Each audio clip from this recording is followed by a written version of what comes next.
वचन, प्यारा वचन, यीशु मसीह का प्यारा वचन, पाँव को दीप को राह को रोशन, ये है मसीह का प्यारा वचन, ये है वचन, प्यारा वचन, यीशु मसीह का प्यारा। परमेश्वर के धन्य नाम की महिमा हो। प्रभात मनन के सत्र 1682 में आप सभी का बहुत ही विनम्रता के साथ स्वागत करता हूँ। आइए आज के मनन के लिए हम पढ़ते हैं तीतुस अध्याय 2 पद 7 और 8।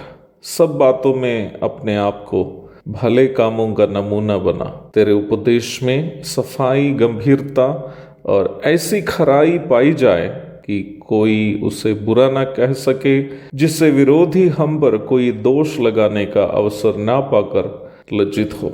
वचन की खरी शिक्षा विश्वासियों को सिखाने की अनिवार्यता के बारे में हम कल मनन किए थे। प्रारंभ में पढ़ी गई पद से निम्न विषय पर कुछ और भी बातें मैं आपके साथ बांटना चाहता हूँ। बाइबल नया नियम का उपदेश एक ढांचे के समान है।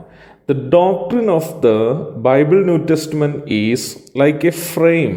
आप फैक्ट्रियों में नहीं तो YouTube आदि में वीडियो देखे होंगे कि लोहे के बड़ी बड़ी चीजों का निर्माण करने वाले फैक्ट्रियों में अत्यधिक तापमान में लोहे को पिघाल देते हैं। पिघला हुआ लोहे को जो पानी समान हो गया हो, किसी ऐसे ढांचे में डाल देते हैं जिसका रूप की चीज बनानी हो। जब ढांचे में डाला गया पिघला लोहा ठंडा हो जाता है तो मिट्टी या किसी अन्य वस्तु से निर्मित उस ढांचे या फ्रेम को लोहे से अलग कर देते हैं। जब इस ढांचे को लोहे से अलग किया जाता है तो उसके अंदर डाला गया लोहे का आकार उस ढांचे के समान ही होगा।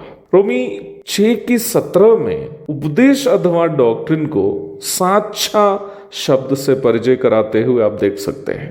साचा शब्द का अर्थ ढांचा अथवा फ्रेम ही है। वचन की सही शिक्षा अथवा सही उपदेश हमें यीशु मसीह के नैतिक स्वभावों की परिपूर्णता अथवा धार्मिकता की परिपूर्णता प्राप्त करके यीशु मसीह के अनुरूप अपने स्वभावों को ढलने में मदद करता है। उसके लिए हमें सही उपदेश जानकर उस उपदेश को जीवन में लागू करने की आवश्यकता है। प्रारंभ में पढ़ी गई पद में प्रेरित पौलुस उन 3 बातों के विषय में बोल रहा है जो उपदेश अथवा डॉक्ट्रिन सिखाते समय ध्यान रखना चाहिए।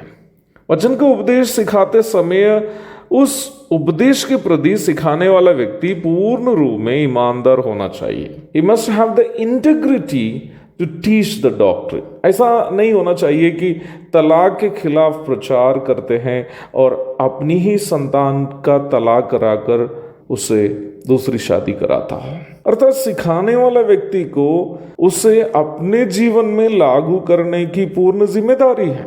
दूसरी बात, जो उपदेश वो सिखा रहा है उसे पूर्ण गंभीरता के साथ सिखाना चाहिए। उपदेश सिखाने वाला व्यक्ति उसे हंसी मजाक के रूप में प्रस्तुत करके उसका गंभीरता नष्ट नहीं करना है। तीसरी बात, शिक्षा खराई की होनी चाहिए।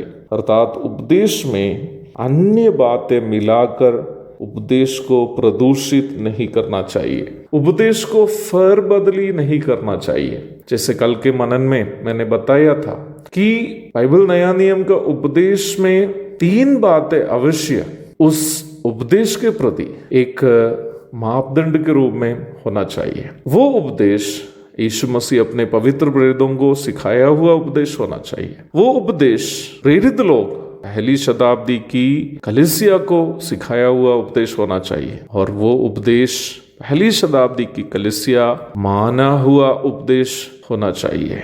अपने जीवन में लागू किया हुआ उपदेश होना चाहिए। इन तीनों मापदंड जो भी विषय पर एक साथ आते हैं उसे हम नया नियम का उपदेश के रूप में स्वीकार कर सकते हैं। अर्थात कहने का तात्पर्य यह है कि शिक्षा खराई की होनी चाहिए। अर्थात उपदेश में अथवा शिक्षा में अन्य कोई भी बात मिलाकर नहीं सिखाई जानी चाहिए। एक और शुभ दिन की धन्य कामनाओं के साथ आज का मनन मैं यहाँ समाप्त करता हूँ। प्रभु आप सबको आशीष दे। आमीन।